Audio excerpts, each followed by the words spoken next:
proceder a darle el uso de la palabra a la académica de número Adelaida Zurdiz Nájera, quien nos disertará sobre el tema del Caribe colombiano en el siglo XIX, las costas e islas colombianas en Centroamérica. Señor Almirante Espejo, señor presidente Durán, que nos preside hoy, señores miembros de la Junta Directiva y queridos colegas que han venido a acompañarme en este momento. El señor Almirante resumió, es decir, expresó perfectamente lo que el principio de mi conferencia, que he titulado Las costas e islas colombianas en Centroamérica en el siglo XIX. El almirante lo expresó muy bien en el sentido en que fue concebido el Atlas, porque evidentemente en el proceso de destrucción que dejó la independencia, un país otrora marinero con costas sobre los dos grandes océanos se territorializó, se perdió la dimensión del mar, su dimensión mental del espacio cambió y el mar ya no fue importante. Yo me atrevo a pensar,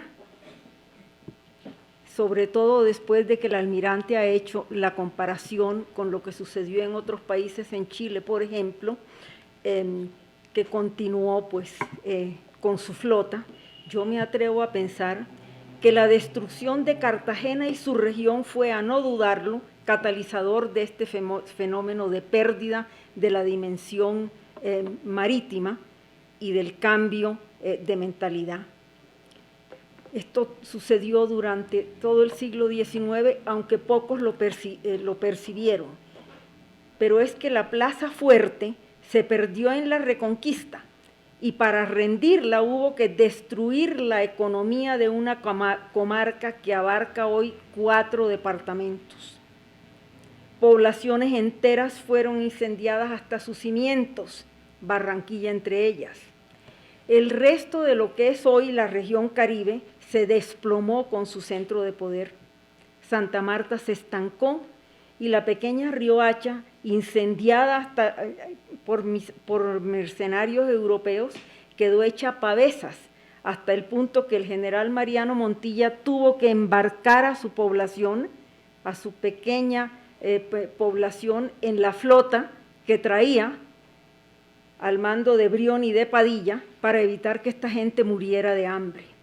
La población de Cartagena, como bien lo ha mostrado Adolfo Meisel y en el Atlas se ve, tuvo una disminución total, bueno, no total, pero sí muy grande durante todo el siglo XIX, que yo llamaría, ahí están los 100 años de soledad que describe García Márquez, porque Cartagena solo empezó a recuperar su población en 1909. Desde 1815 hasta 1909 la población cartagenera disminuyó y la población de la costa, que era la segunda región más importante del virreinato, pasó a un tercer y cuarto lugar. Eso un poco como antecedentes, porque creo que explica un poco por qué el país perdió la dimensión marina. ¿Por qué se nos olvidó el mar y perdió importancia?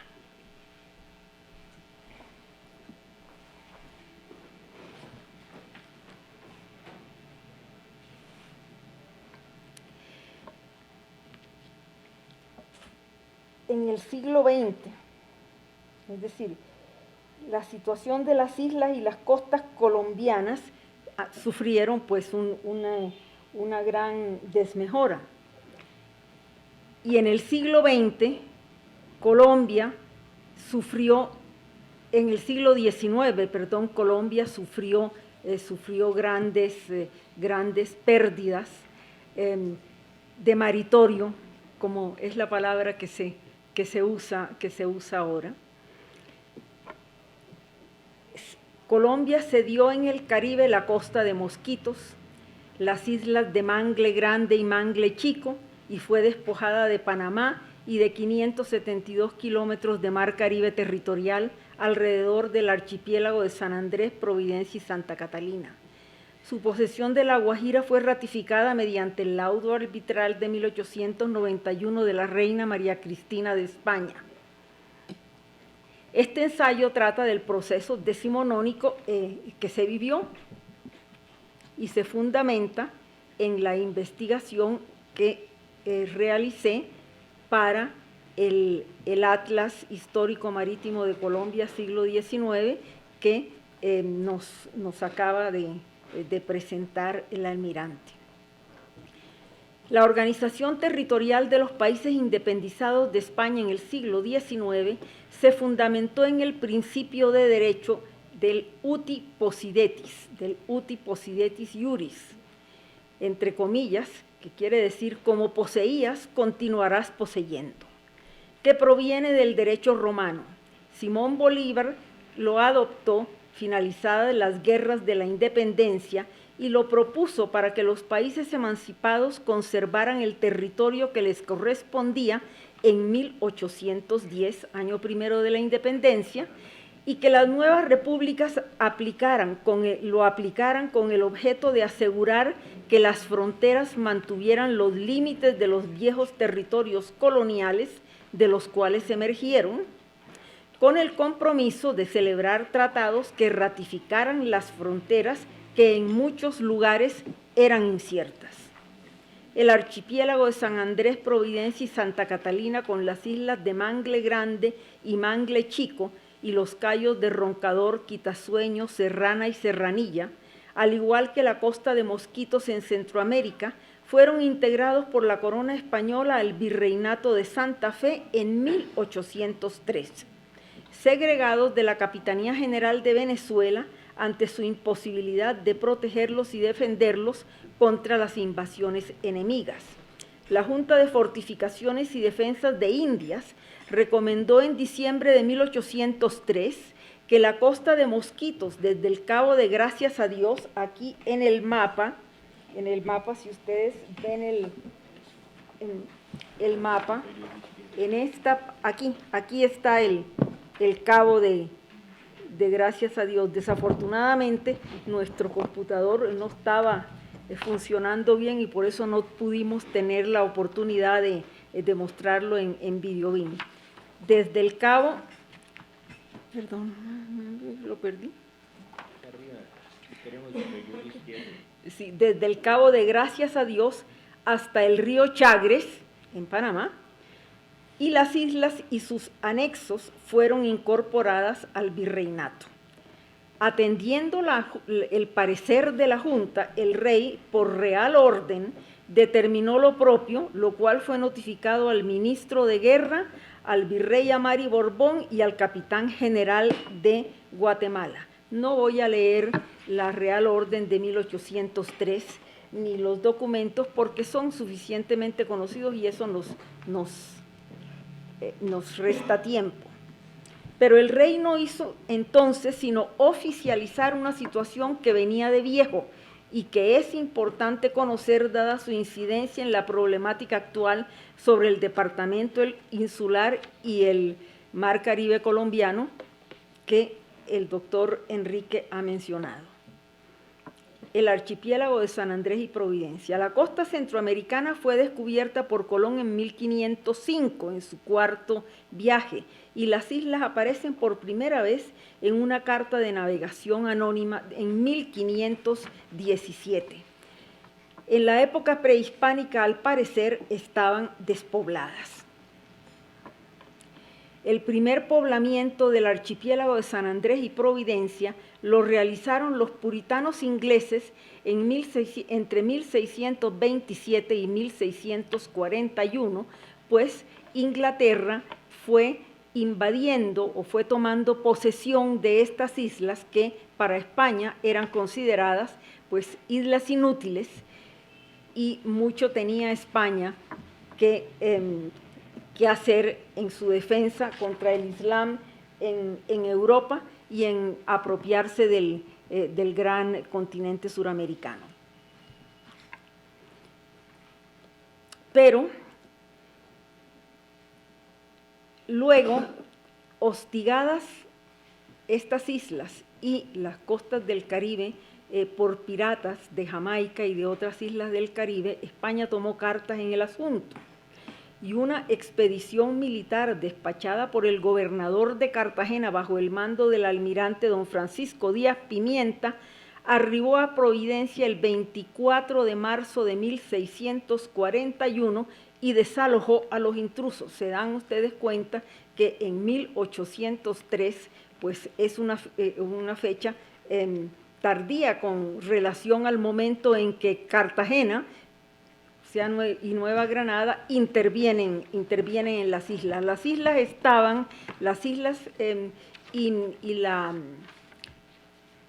y la costa de Mosquitia pertenecían a la audiencia de Guatemala. La audiencia de Guatemala estaba adscrita al Virreinato de México. La Capitanía General de Guatemala, no la audiencia, la Capitanía General de Guatemala estaba adscrita al Virreinato de Nueva España y en ningún momento pudo proteger ni intentó hacerlo o defender estas islas y la invasión de los ingleses a los distintos puntos del Caribe.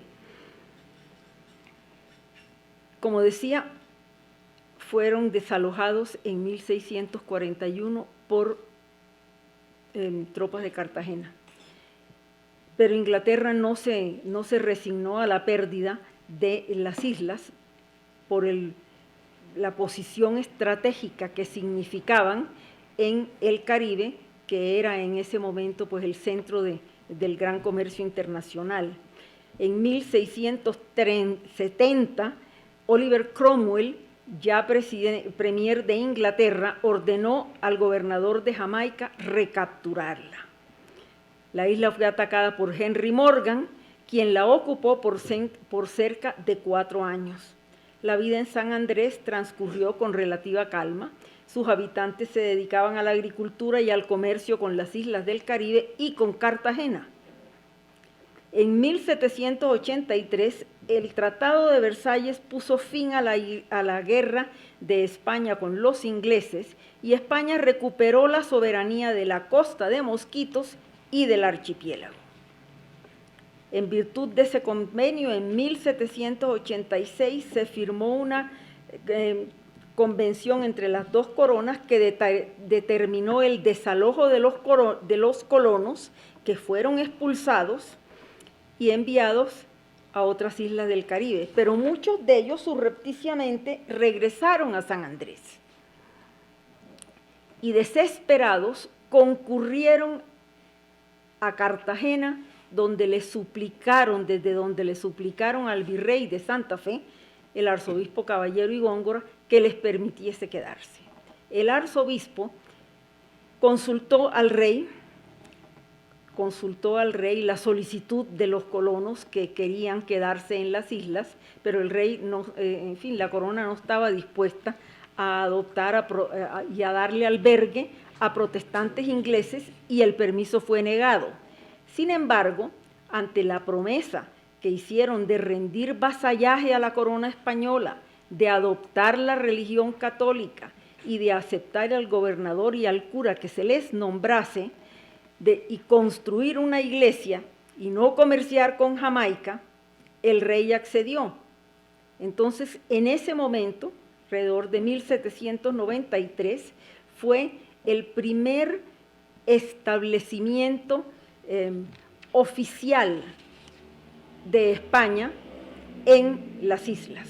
En 1793, don Tomás de Ramery, enviado por el gobernador de Cartagena, a instancias del virrey, de Caballero y Góngora, realizó un detallado informe sobre las islas que componían el archipiélago, o sea, San Andrés, Providencia, Santa Catalina, Mangle Grande y Mangle Chico, y manifestó haber encontrado a los colonos esperando a al gobernador prometido. En ese momento el recuento arrojó un total de 391 personas, compuesta por 37 familias, entre las que se contaban 281 esclavos.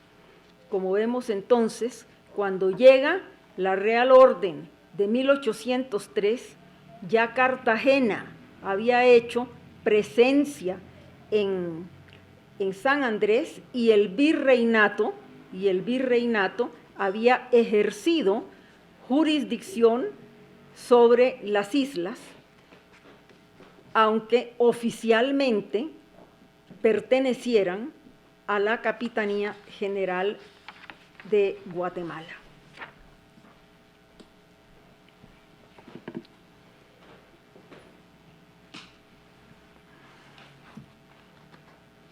Colombia se crea en 1819. Voy a obviar esta parte porque en aras pues del tiempo, ya que tocó llegar un poco tarde, pero el hecho es que la ley fundamental expedida de Colombia, expedida el 17 de noviembre de 1819 en Angostura, creó a la República de Colombia y se conformó un solo país entre Venezuela y Colombia. En ese momento Quito todavía estaba en poder de los españoles, un país que Bolívar llamó Colombia, dirigido por Simón Bolívar como presidente y Francisco de Paula Santander como vicepresidente, nombrados ambos por el Congreso. El gobierno se dividió en 3 departamentos: Venezuela, Cundinamarca, cuyo nombre de Nueva Granada se suprimió, y Quito, con capitales en Caracas, Bogotá, a la cual se le suprimió el nombre de Santa Fe. En ese momento empezamos a llamarnos Bogotá a secas, y Quito. Pero no todo el territorio de la Nueva Granada estaba libre, porque en 1821 se uniría al país el Istmo de Panamá, que fue una de las provincias fieles al rey, e ingresarían las recién liberadas provincias del Caribe, que fueron liberadas en octubre 10 de 1821, cuando el Estado español rindió a Cartagena, que era su último reducto en el territorio que es hoy Colombia.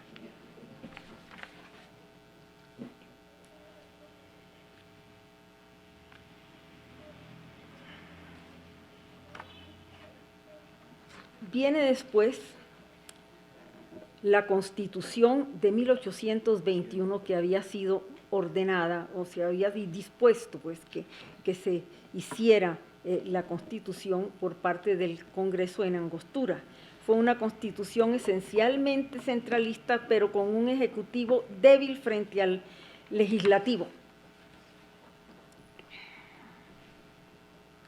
El desarrollo de la Constitución de 1821, la ley fundamental, la ley de 8 de octubre de 1821 sobre organización y régimen político de los departamentos, provincias y cantones, dividió el territorio de la República en 7 departamentos: Orinoco, Venezuela, Zulia, Boyacá, Cundinamarca, Cauca y Magdalena, que es el que nos interesa. Este último quedó integrado por las provincias de Cartagena, con sus islas adyacentes, o sea, el archipiélago de San Andrés y Providencia y otras islas, y la costa de Mosquitos, y la provincia de Santa Marta y la de Riohacha. De manera que la región Caribe quedó integrada por los departamentos de Magdalena e Istmo. La Colombia bolivariana se disolvió en 1813, como todos pues conocemos, y Nueva Granada retomó su antiguo nombre. Desde ese momento emprendió políticas y esfuerzos para fijar los límites territoriales de acuerdo con el Uti Possidetis Iuri de 1810. Pero esta no fue la primera vez, ni fue el primer momento en que Nueva Granada invocó este derecho. En 1823, tan temprano como 1823, el ministro de Relaciones, Pedro Gual, sintetizó en un informe del Congreso lo que era el Uti Possidetis Iuri, con miras a organizar una confederación americana para protegerse de las acechanzas europeas y ratificar que la política internacional de Colombia, estamos en 1823, no estamos en Colombia, respecto a América, era llevar a cabo la demarcación de las fronteras de acuerdo con el Uti Possidetis Iuris. Esto en 1823, y en 1824 el vicepresidente Francisco de Paula Santander reiteró en un decreto del 5 de julio de 1824 la prohibición del comercio entre Jamaica y las costas incultas de Colombia, especialmente la costa de Mosquitia. En el Caribe, Inglaterra no respetó la legítima posesión de los países centroamericanos y de Nueva Granada sobre los territorios heredados de España, y durante medio siglo usurpó sin consideraciones estas posesiones con el fin ulterior de apropiarse de los territorios necesarios para construir a través de Nicaragua el anhelado canal que uniría a los dos océanos. En este sentido, montó un tinglado con base en una ficticia nación de los indios mosquitos, una tribu primitiva que habitaba a orillas del mar y en las islas y cayos que bordean la actual costa de Nicaragua, que organizó, es decir, el tinglado organizó y alentó a los indios mosquitas hasta el punto que inventó un reino y coronó en solemne ceremonia a un rey cuyos supuestos derechos territoriales protegía el Imperio Británico. Fueron numerosas las protestas oficiales de Nueva Granada contra tales violaciones de su soberanía, sin que Inglaterra cesara sus usurpaciones. El asunto se resolvió por la aplicación de la doctrina Monroe, establecida por los Estados Unidos para evitar la intromisión de cualquier potencia europea en América. Mediante el tratado Clayton-Bulwer, firmado en Washington en 1850 entre los Estados Unidos y Gran Bretaña, declararon ambos países que, abro comillas, ni el uno ni el otro obtendrá jamás por sí mismo ningún predominio sobre dicho canal, el de Nicaragua en que estaban pensando, y convienen que ni el uno ni el otro construirá ni mantendrá jamás fortificaciones que lo dominen o que estén en sus inmediaciones, ni tampoco ocupará ni fortificará ni colonizará a Nicaragua, Costa Rica o a la costa de Mosquitos, ni asumirá ni ejercerá ningún dominio sobre estos países, ni sobre ninguna otra parte de América Central. Hasta aquí las comillas.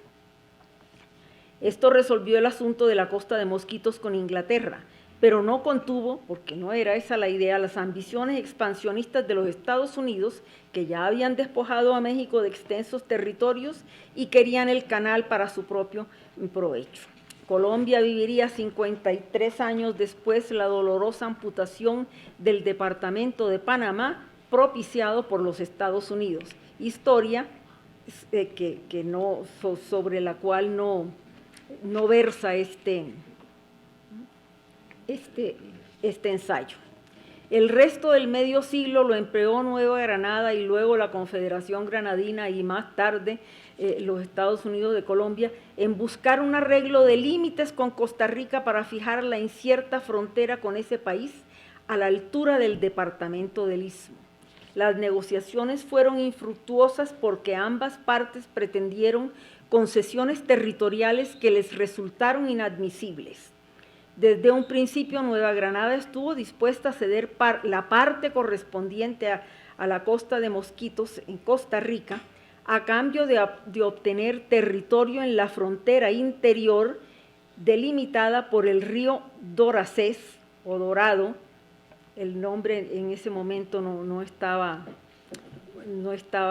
muy claro, hoy río Chinganola, en la provincia Bocas del Toro, en Panamá, y en el Golfo Dulce, en el Pacífico. En el mapa pues vale la pena mirarlo.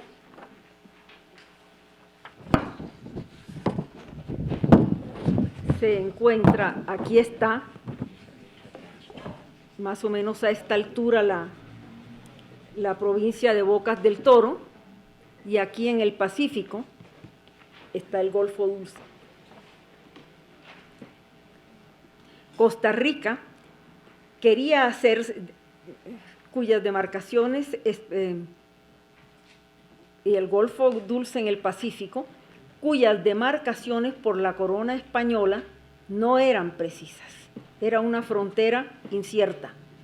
Costa Rica, además de esta porción marítima, quería además hacerse a la isla Escudo de Veraguas, en el Atlántico, frente a la costa panameña, para trazar una línea recta fronteriza tirada desde la isla a Punta Burica en el Pacífico, de manera que incluyera la bahía del Almirante, situada en la provincia de Bocas del Toro, en el Caribe, que les acabo de mostrar en el mapa, se ve, lugares que siempre fueron parte de Panamá.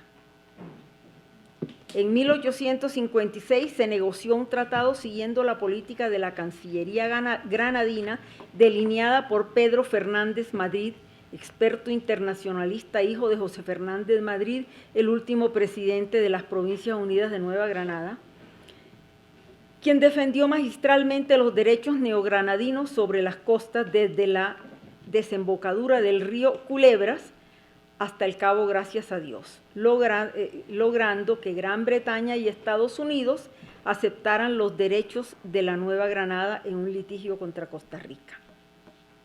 Como dije, Nueva Granada estaba dispuesta a ceder a Costa Rica la mitad del Golfo Dulce en el Pacífico, cuya posesión era dudosa, y la parte de la costa de Mosquitos en Costa Rica, en el Atlántico.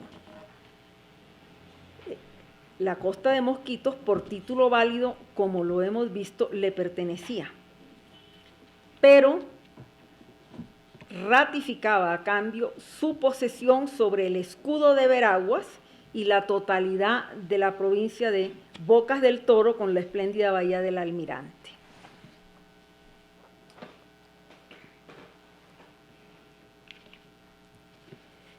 El tratado fue aceptado por Costa Rica, pero no por Nueva Granada. El Congreso de la Nueva Granada no lo ratificó, porque en el tratado no se consideraban las observaciones propuestas y recomendadas por Fernández Madrid sobre límites o términos interiores del río Doracés y respecto a las propiedades conferidas a particulares por la Nueva Granada en los territorios que adquiriría Costa Rica.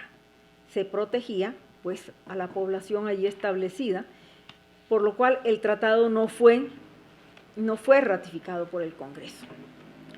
El presidente Ospina Rodríguez diría en su mensaje al Congreso en 1858 que ninguno de los tratados de límites que había intentado concluir el país se había ratificado. En los años siguientes continuó las negociaciones que hicieron caso omiso de las políticas sentadas por Fernández Madrid, y evidenciaron la falta de conocimientos geográficos y la debilidad de los negociadores del gobierno para asegurar los derechos de los Estados Unidos de Colombia. Además, desconoció las instrucciones dadas por el Congreso, lo que resultó en la negociación de tratados en 1865 y en 1873, que fueron lesivos para el país y para Panamá en especial, por la cesión de territorios y costas. Estos tratados, a pesar de la recomendación favorable del presidente Murillo Toro, afortunadamente no fueron ratificados por el Congreso después del decisivo ataque que hizo el senador panameño Victoriano de Paredes. Sobre este incidente afirma Jorge Cavalier, comillas, aunque el Senado de Colombia negó la aprobación de esos tratados, constituyó él, estamos hablando del último tratado de 1873, constituyó él, como el celebrado con Brasil en 1853, antecedente funesto que implicaba la debilidad de Colombia para sostener y reclamar sus derechos. En 1872 el Senado instituyó una, hasta aquí comillas, ¿no? En 1872 el Senado instituyó una comisión para que fijara la política de límites del país y expidió la resolución de 15 de julio de 1872 que ordenó que se debía negociar bajo la base del uti possidetis de 1810 y que el gobierno debía, comillas, hacer respetar escrupulosamente este uti possidetis. Esto implicaba o implicó una clara censura a la forma como el Ejecutivo venía manejando los asuntos sobre límites. En 1873 se convino un nuevo tratado con Costa Rica, el Correoso Montúfar, en el cual el gobierno hizo nuevamente caso omiso de lo recomendado por el Senado y cometió los mismos errores que en los tratados interiores. Desechó el uti possidetis iuris y se cedió a Costa Rica más de la mitad de la bahía del Almirante, el uso ilimitado de sus aguas y el lago de Chiriquí, que era una posible vía para el canal interoceánico. Afortunadamente, fundamentado en los informes del senador Luciano Jaramillo de Antioquia y Joaquín M.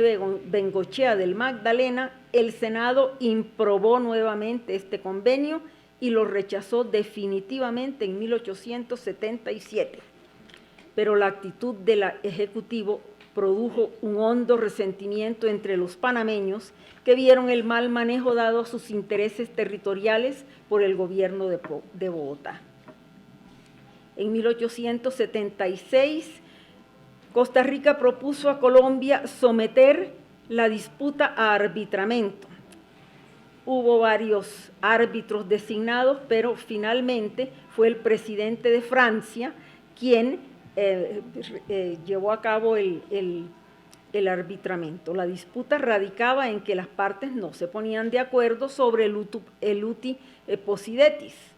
Colombia sostenía el uti possidetis de 1810, mientras que Costa Rica lo reconocía hasta 1821 porque consideraba que tenían igual valor como demarcadores de fronteras las capitulaciones y actos celebrados por el rey para la conquista y colonización, mientras que Colombia consideraba que tales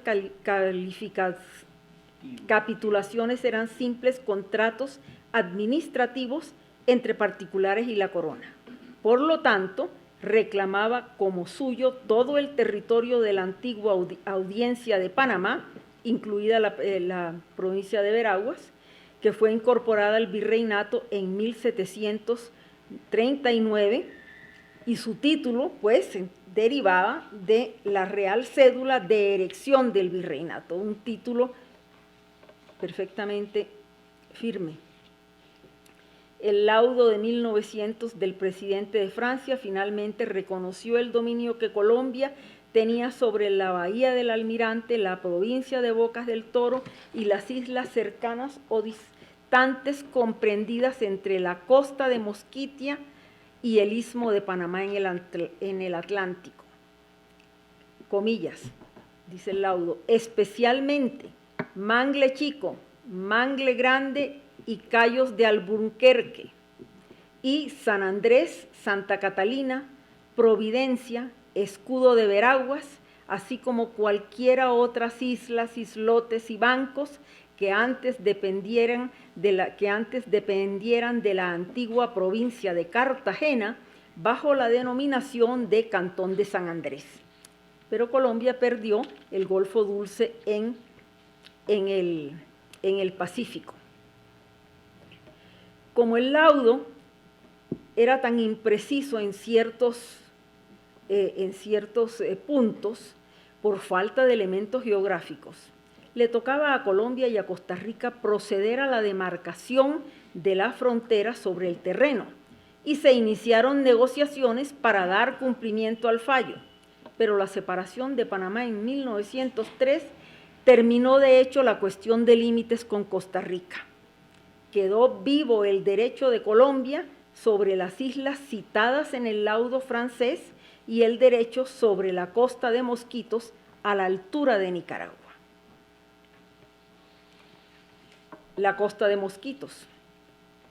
Costa Rica, a fin de apropiarse de la costa, había reconocido alguna independencia a los indígenas y firmado en 1860 un tratado con Inglaterra, mediante el cual los británicos renunciaron al protectorado de su inventado reino y Costa Rica pudo negociar con los ingleses la protección que consideraba que necesitaba frente a Colombia. Los intentos de Nicaragua, no Costa Rica, Nicaragua.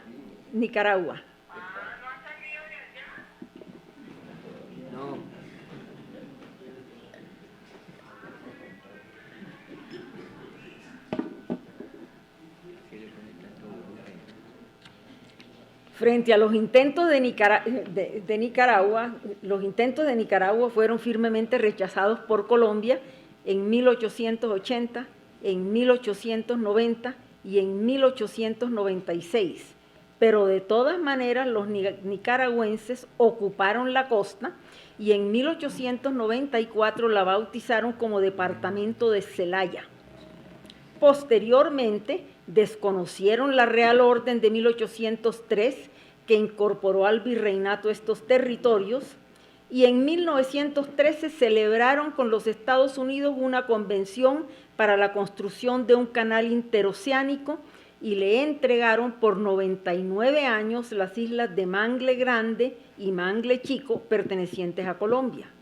Raimundo Rivas redactó para la Comisión Asesora de la Cancillería colombiana un contundente análisis históricos sobre los derechos territoriales de Colombia emanados de la corona española y el uti possidetis de 1810, que fue ratificado por Costa Rica por el Tratado Gual-Molina de 1825, que se realizó, perdón, esta cifra creo que hay que revisarla, no sé por qué creo que está mal, Enrique de pronto me dirá, entre Colombia y el Estado Federal de Centroamérica, es mucho más tarde de 1825, debe ser 75, ¿no?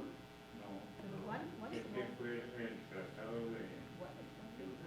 de alianza y confederación, pero ese sí es de 1825, con las provincias unidas. Sí.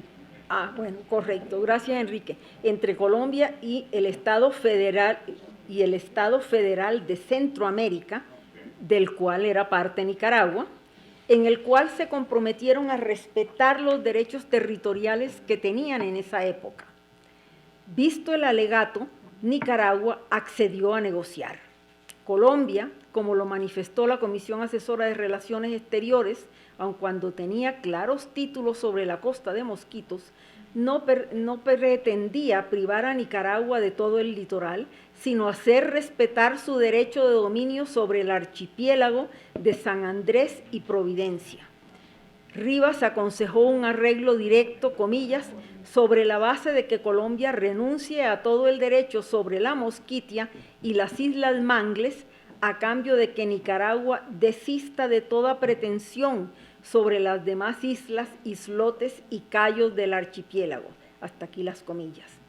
el 24 de marzo de 1928 se celebró el tratado que dice: la República de Colombia reconoce la soberanía y pleno dominio de la República de Nicaragua sobre la costa de Mosquitos, comprendida entre el Cabo Gracias a Dios y el río San Juan, y sobre las islas Mangle Grande y Mangle Chico, Great Corn Island and Little Corn Island, y la República de Nicaragua reconoce la soberanía y pleno dominio de la República de Colombia sobre las islas de San Andrés, Providencia, Santa Catalina y todas las demás islas, islotes y cayos que hacen parte de dicho archipiélago de San Andrés. No se consideran incluidos en este tratado los cayos Roncador, Quitasueño y Serrana, el dominio de los cuales está en litigio entre Colombia y los Estados Unidos de América. El tratado tuvo fuerte resistencia en Nicaragua y su aprobación se efectuó solo en 1930, después de que el Congreso nicaragüense le introdujo la declaración de que lo aprobaba, comillas, en la inteligencia de que el archipiélago de San Andrés y Providencia, que se menciona en la cláusula primera del tratado, no se extiende al occidente del meridiano 82 de Greenwich, de la carta publicada en octubre de 1855 por la Oficina Hidrográfica de Washington, bajo la autoridad del Secretario de Marina de los Estados Unidos de Norteamérica. Hasta aquí las comillas.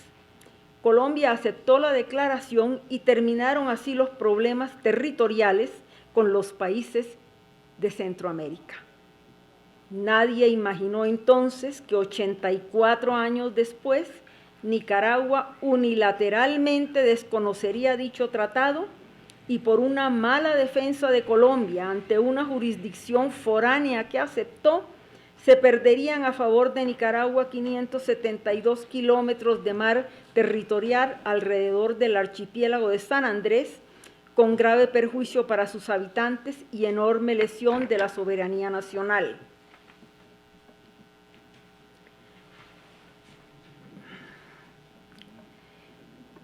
Los cayos.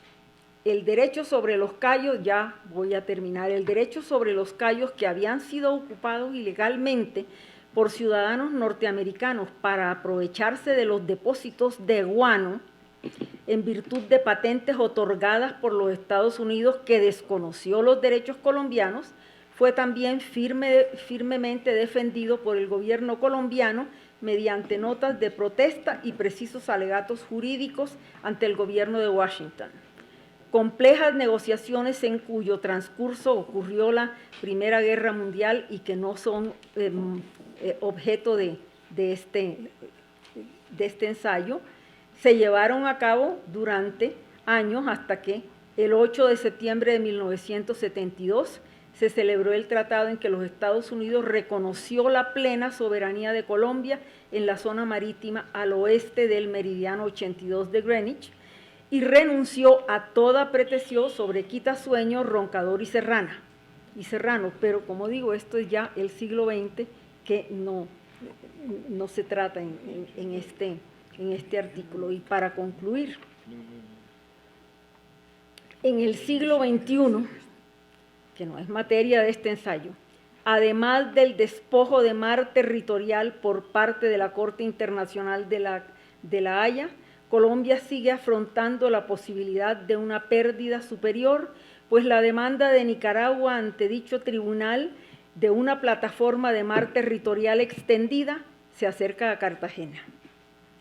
Igual sucede en el caso de los islotes de Los Monjes en el mar territorial alrededor de La Guajira, que inconstitucionalmente fueron cedidos a Venezuela por un canciller y cuyo asunto aún no se resuelve. Utilizando la expresión popular, la pelota está ahora en la cancha del gobierno nacional y de su Cancillería. Veremos cómo la juegan. Muchas gracias.